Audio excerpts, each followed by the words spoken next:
could see most of the changes going on in the country, had a fairly good view of what was going on with the dissatisfaction in the country, chance to adjust to what was going on.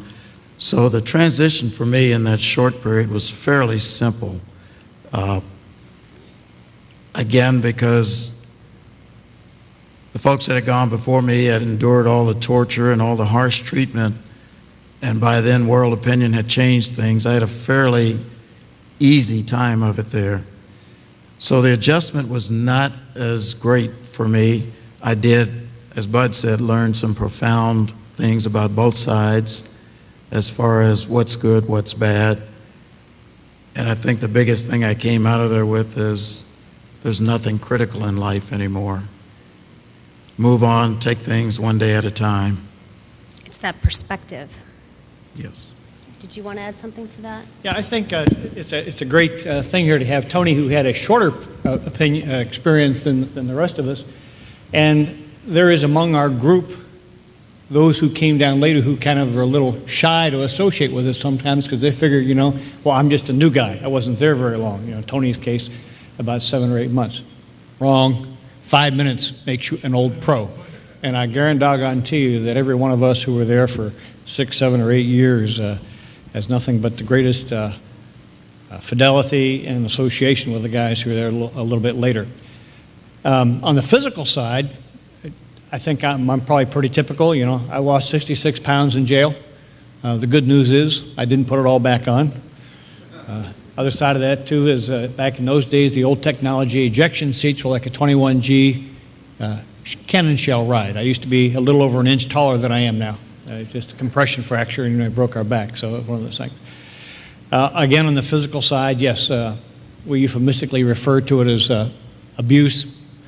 But the Vietnamese did use physical means to extract what they thought was a desired outcome. So a lot of things like shoulder dislocations are pretty common with us now. Sleeping on a concrete bunt for 6 years, there's a lot of hip problems and things like that. So a lot of the damage is, so to say, just now coming out in terms of long-care structural stuff. Emotionally, you know, you got to understand, I don't think any of us volunteered to become a POW, you know? And so when you look at us now and people look at us and say, gee, I could never do that. And how did you do it? Well, the fact of the matter is we were not specially trained to go become prisoners of war in North Vietnam. We were merely products of the society and of the training that everybody in uniform got. Anybody would have performed exactly the same way we did. Some good, some bad. But we kept faith. And so I think it's important to understand, you know, we're nothing special. Not even really different other than the fact that we had, as Captain Denton said, the opportunity to serve under a most unusual circumstance. The return. Dr. Shirley talked about the return of the Vietnam veteran. Yeah, when we came home, we were heroes. Again, not because we were different, but because the perspective that the nation had, for one reason or another, had finally changed. And so if there's anything that we, as individuals and as a group, feel today, it comes at the bottom of the POW MIA flag, and it's, you are not forgotten. We were the lucky ones who were afforded the privilege by God or anybody else to come home, to have that opportunity to be welcomed home. And at the same time, I think we all spend a lot of time at VA centers with veteran groups, Vietnam veteran groups, saying, hey folks, you know, this isn't about Bud Day, Jack Fellows, or Myron or anybody else, or Ed McIntyre. It's about you, it's about us. And so, you know, it's, like Dr. Sorley said, you know, if we have a mission now, it's to remember those who were not privileged to come home, and at the same time to deflect some of the attention we get to all those who very honorably served in Vietnam.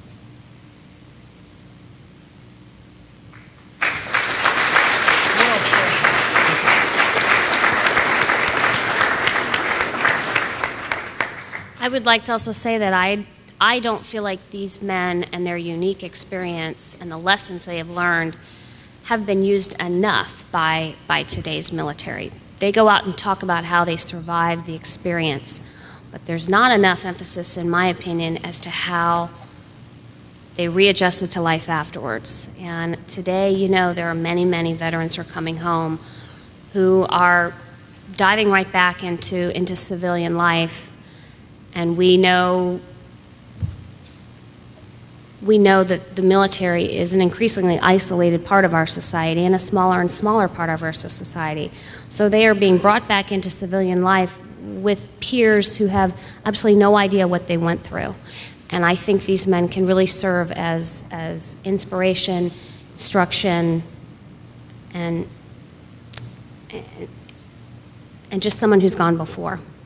So let me ask one more question for, actually we'll save that last question, the political question, for you. But how about Captain Fellows? Wondering if you could, you told me a story when I interviewed you about greeting your youngest son when you came home.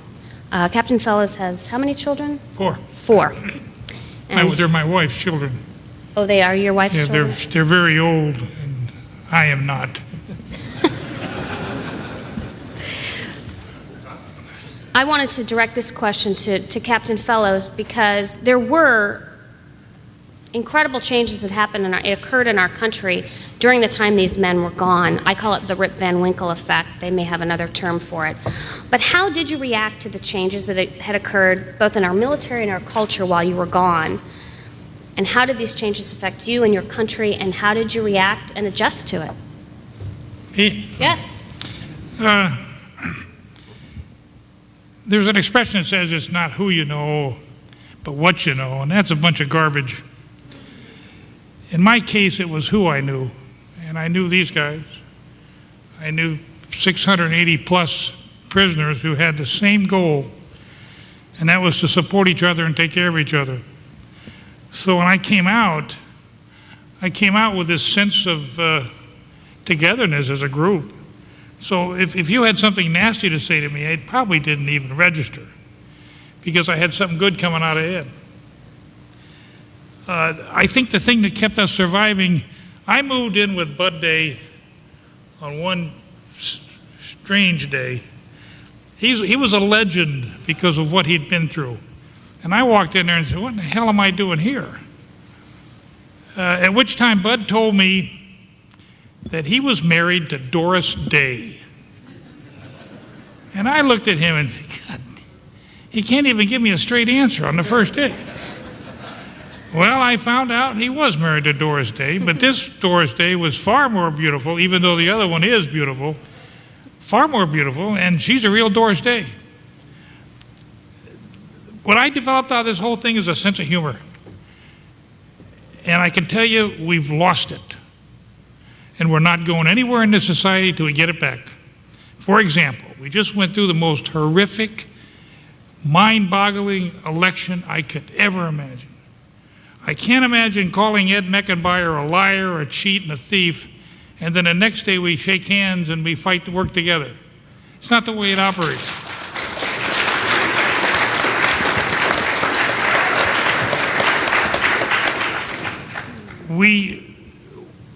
What this country should do, if you really want my opinion, is say, listen to these guys. These guys know how to get along. These guys know how to survive. And the most basic instinct of all, I think, his opinion, is survival. When you get out in the street, I used to teach midshipmen say, what'd you miss most? And I said, water at first, and then food, and they all giggled. You missed sex. No, I didn't. That was the last thing on my mind when I'm trying to survive, honestly. I just think that this group knows more collectively than this entire country, because they know how to survive, they know how to take care of each other, they know how to support each other. Never one day did I go through that imprisonment that I didn't feel Bud Day's strong arm on me, or Ed Meckenbauer, or Colonel Morris over there, right, all helping me.